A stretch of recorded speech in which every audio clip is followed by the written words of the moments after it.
Hey learners, welcome to Connect Ed.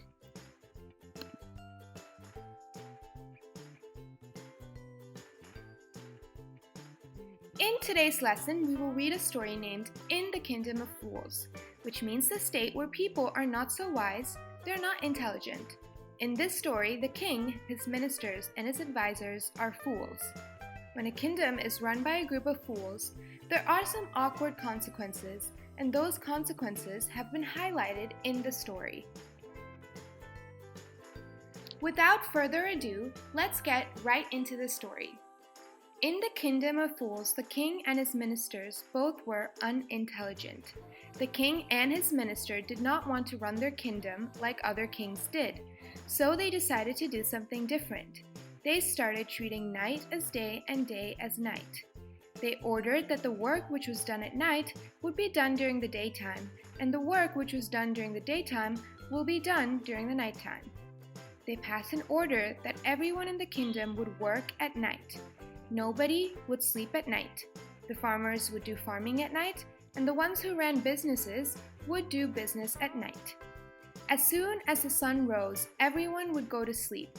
If someone would disobey the order, he would be punished with death. The people were scared that if they did not obey the king's orders, they would be sentenced with death penalty, so they obeyed the order, although it was very strange. The king and his ministers, both the fools, were very happy that all the people in the kingdom were following their order. One day, a saint arrived in the kingdom of fools along with one of his disciples. He saw that it was a beautiful city. It was a sunny day but could not find anyone around. They were surprised. Everyone was asleep, and the writer says that not a mouse was stirring. They could not find a single mouse moving around, which means that it was so quiet as everyone, even the tiniest creatures, the mice, were asleep. The people had taught their cattle to sleep during daytime, so everyone, humans as well as animals, were sleeping. These two strangers to the kingdom of fools were not aware that the kind of order had been passed in the city. So they were surprised to see that everyone was sleeping during the daytime. They kept on wandering around in the whole city, and as soon as it was night, everyone woke up and started doing their work. Businessmen were doing businesses, and farmers were doing farming.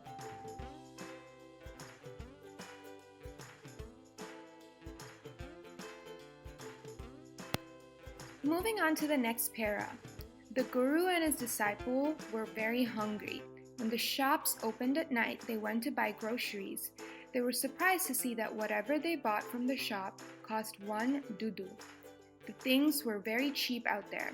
Whether you buy a big bunch of bananas or you buy a big bag of rice, it was valued just at 1 dudu. Everything was at the same price in the kingdom of fools. The guru and his disciple were very happy because the food in his kingdom was very cheap. You could buy a lot of food just for a rupee.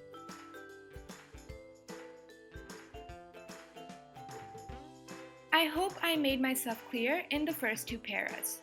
With that being said, let's proceed to the next para. When the guru and his disciple cooked and ate their food, the guru realized that the kingdom was a kingdom of fools and decided not to stay there any longer because it was unsafe for them. The wise guru told his disciple that the place was not right for them and asked him to leave at once. The disciple was a foodie. He loved to eat, and that is why he did not want to leave this place because the food was cheap there. Guru tried to make his disciple understand and told him that everyone out there was a fool and was very dangerous. The kingdom would not last for a long time, and they could harm them too. Continuing. The disciple is not foresighted like Guru and could not understand what his guru was trying to say. He wanted to live there only and enjoy the cheap food. Finally, the guru left alone, leaving the disciple behind. The disciple stayed back in the kingdom of fools. Every day he ate a lot of food, due to which he became as fat as a huge bull.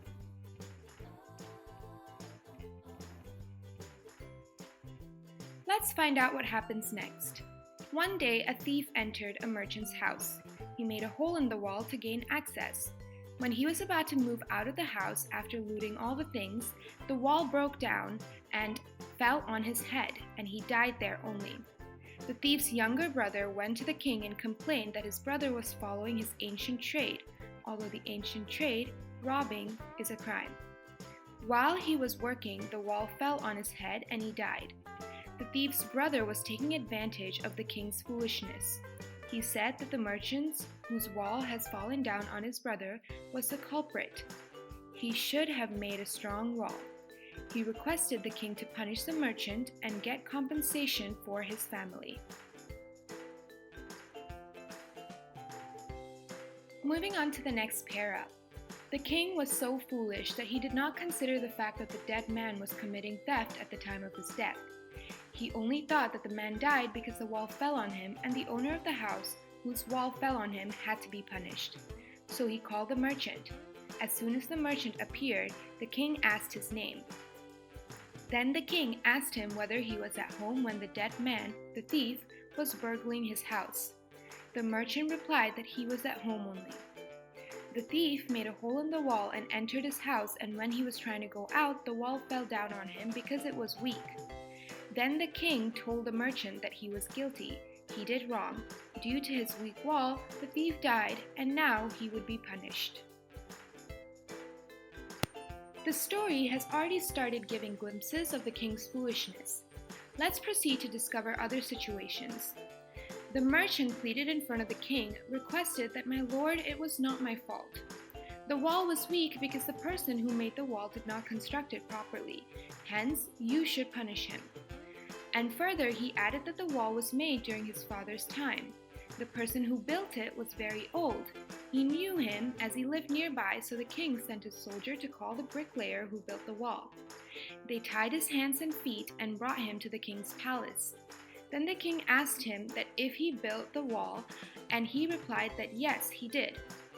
The king said that the man had built a weak wall. The wall fell on the poor thief's head and killed him. The bricklayer would be punished for this.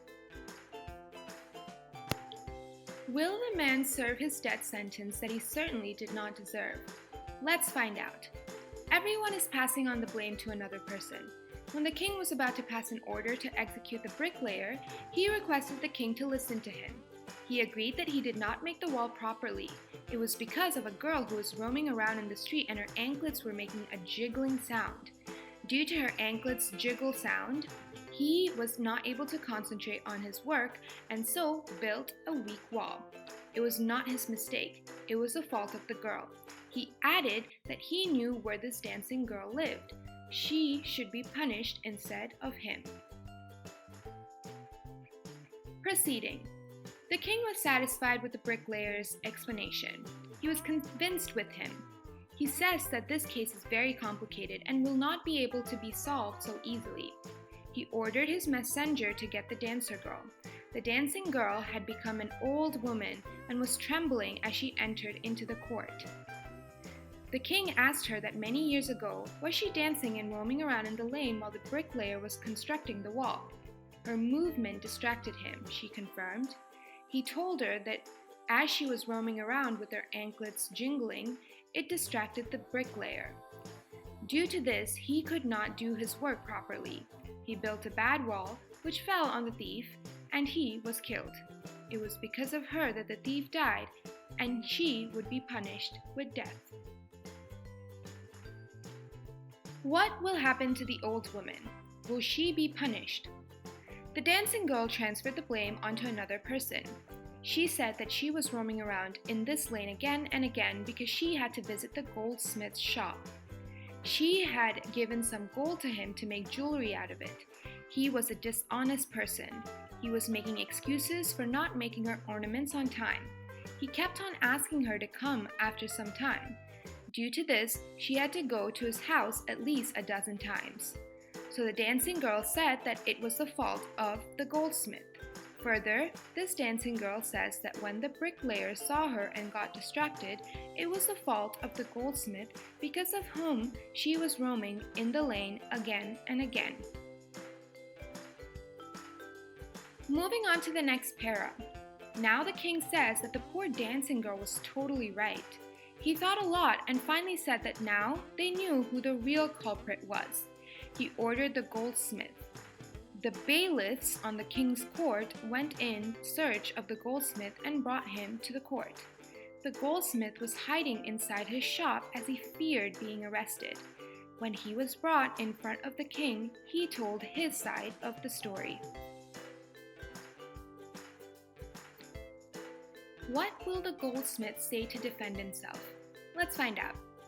He said that the dancing girl was right. He made many excuses and made her visit his shop again and again. But it was not his fault. He had an order from a rich merchant, and they had a wedding at their place and were in a hurry to get their order, and that is why the dancing girl's work was getting delayed.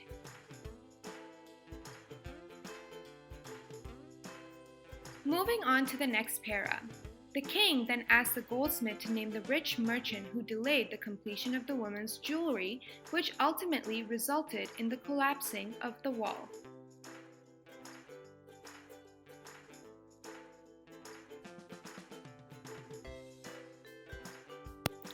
Continuing, the goldsmith said that the merchant was the same merchant whose house wall had fallen down. Justice has come full circle, means that the story ended at the same person from whom it had started. The thief died under the wall of the same merchant whose jewelry this goldsmith was making. Once again, the merchant was called. He was crying and he knew that the king was foolish and he would give him a death sentence. He said that it was not he who had ordered the jewelry, but it was his father. His father was dead, and it was none of his fault.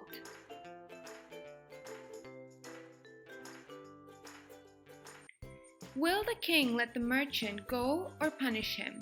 Let's proceed to find the answer. The king consulted his minister and gave the decision that the merchant's father was the murderer.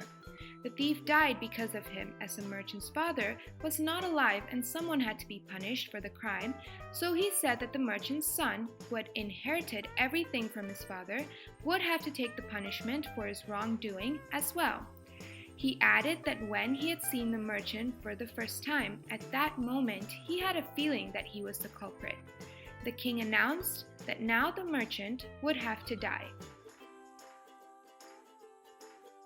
Proceeding to the next para. The king then ordered a weapon for performing the execution of the merchant. When this new weapon was getting ready, the minister felt that the merchant was very thin and he could not be executed this way. He told this to the king, and the king got worried.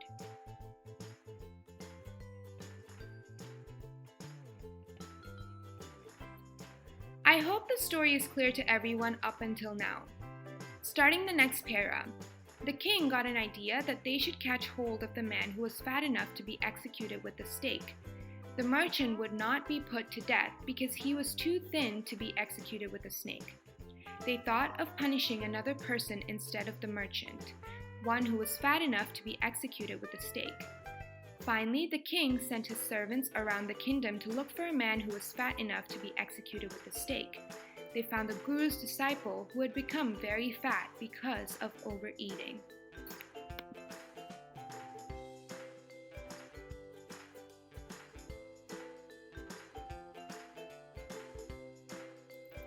Will the innocent man, the disciple, be punished for no reason? Let's find out. The disciple said that he was a sannyasi. He had not done anything wrong. He was innocent. Then why were they taking him? The king's servant said that he was innocent, but they were ordered to catch hold of a fat man who could be executed with the stake, and he was fit for it, and that is why they were taking him along. The disciple is reminded of his guru. Guruji, who was a wise man, had told him that it was a city of fools and they could harm him. Now they were taking him along to execute him. The helpless disciple prayed to his guru and asked him to come to his rescue. The guru could visualize the disciple's message due to his magical power. He could see everything. He could see the future, the present, and the past. He could see everything in the vision. The guru arrived there to save his disciple. The disciple was trapped in a difficult and serious situation. They were about to execute him, although he had not done anything wrong.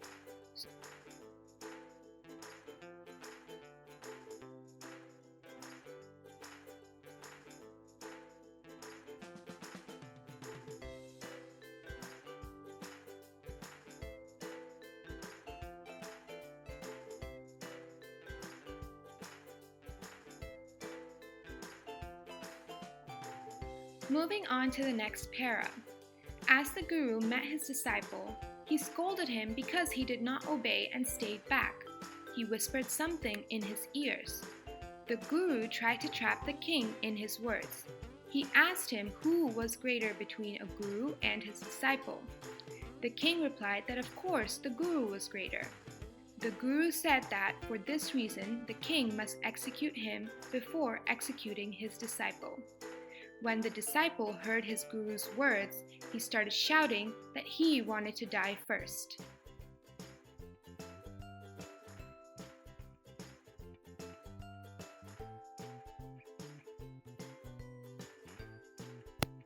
Will the Guru be able to defend his disciple? Let's find out. When the Guru and the disciple started arguing about who would die first, the king got confused. He asked the Guru why he wanted to die. They had caught the disciple because he was fat, and they wanted a fat man who could be executed with the stake. The Guru refused to reply. He said that he wanted to die before his disciple died. The king felt that there was some mystery behind it. The Guru wanted to die before his disciple and was so eager to die. There must be some reason behind this. The Guru asked the king to promise him that he would execute him first if he told him the secret about why he wanted to be executed first.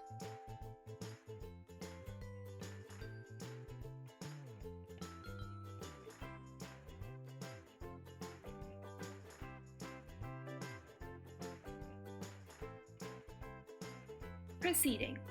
The king promised that he would execute him first. Then the Guru took the king aside and slowly told him that they had roamed around the whole world but had not seen a city and a king like him. He added that the stake which they would use to kill the disciple was the stake of justice. As it was new, it had not killed any criminal. Further, he said that the one who would die first on this stake would be reborn as the king of this kingdom. By telling all this, he is trying to trap the king. The one who would die next would be reborn as the minister of the kingdom. The Guru added that he was tired of the life of a sannyasi. He and his disciple wanted to live the life of a king and a minister. So he says that the king will be executed first so that he is reborn as a king, and after him, his disciple will be executed so that he is reborn as a minister.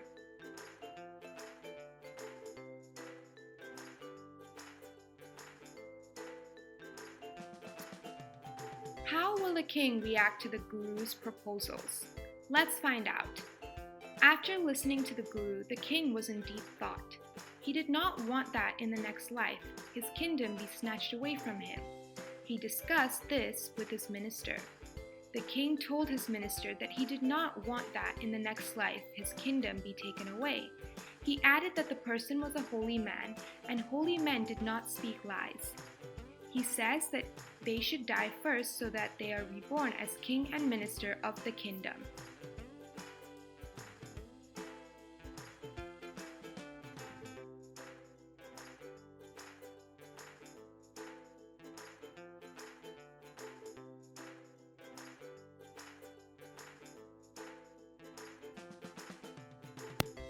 Moving on to the next para. The king told his executioners that he would send the criminals at night. Firstly, they should execute the person who came first and then execute the second person. They should be careful and not make any mistake. At night, the king and his minister went to the prison where the Guru and his disciple were kept. They wore the clothes of the Guru and his disciple so that they resembled them. As it was told to the servants, they came and took them along and put them into the stake for execution. In this way, with his intelligence, the Guru was able to execute the foolish king and his foolish minister.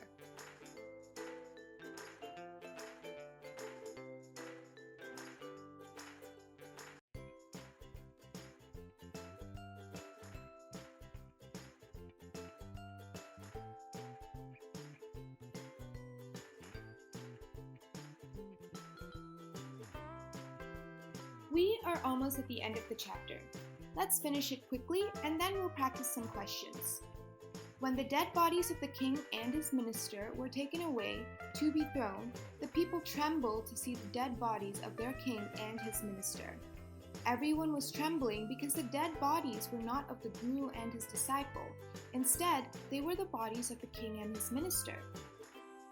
Everyone in the kingdom was mourning the death of their king and his minister.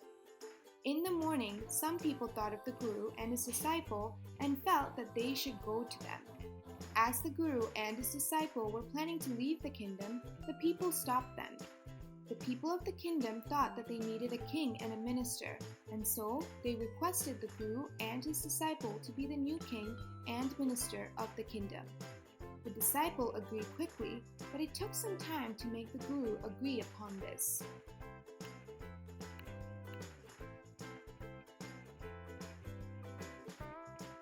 Proceeding. So the guru agreed to be king of the kingdom, but on the condition that from then, everyone would work in the day and sleep at night. Also, the cost of things would vary and not be one dudu for anything as was the system earlier. It would be like any other place where everything had different rates. Finally, the guru converted the kingdom of fools into a normal kingdom.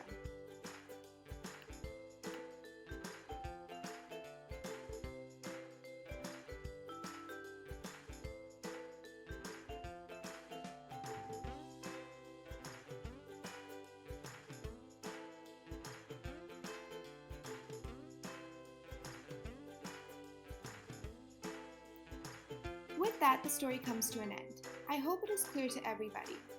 Now let's practice a short exercise to revise the chapter. I'm going to read out the questions of the exercise. Number 1.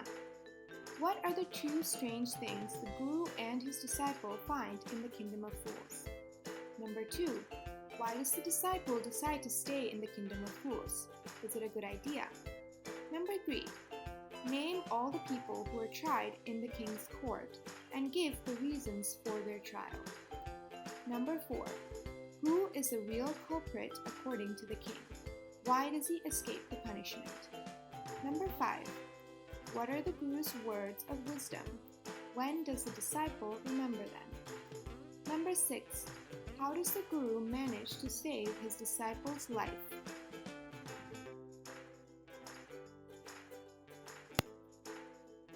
Now, everyone must pay attention as I'm going to read out the answers. Also, don't forget to match them with yours. Number 1.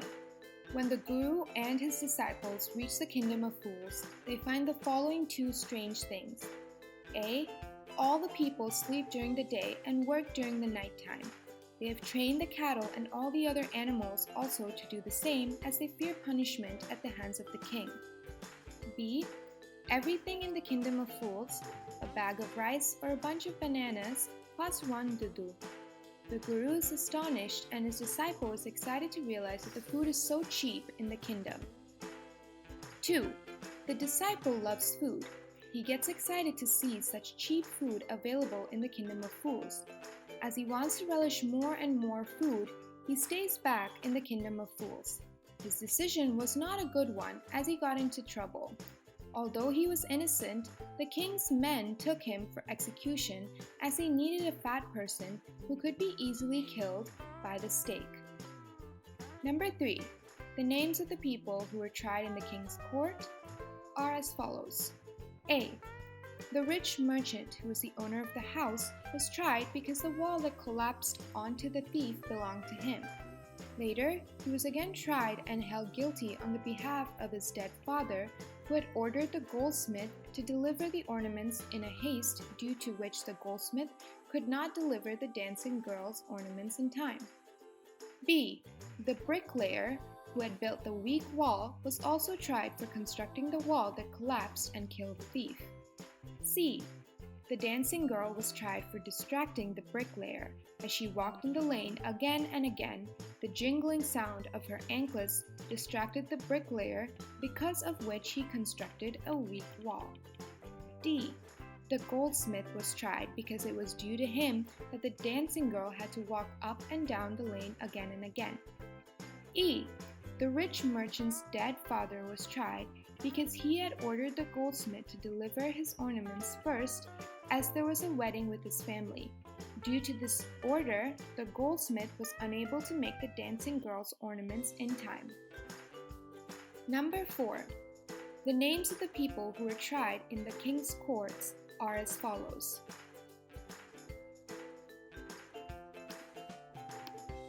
Number 5.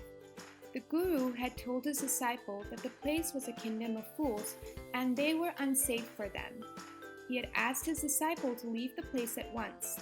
The disciple is reminded of his Guru's words of wisdom when he lands into trouble. When the king's men take him for execution, he prays to his Guru and asks him to save his life. Number 6. The Guru is a wise and intelligent man. He traps a foolish king in his talks.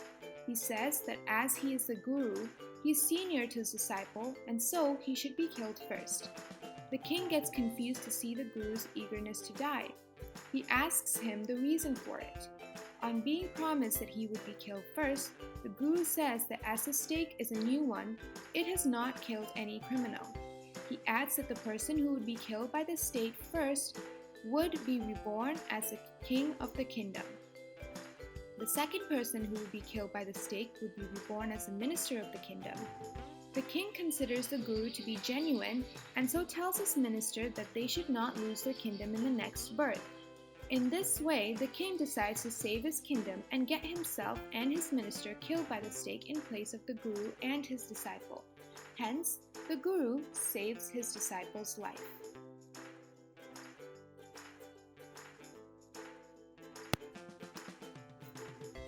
I am really happy with the class performance today. I expect this kind of performance every single day. With that said, today's class comes to an end. We will meet in the next one. Thank you.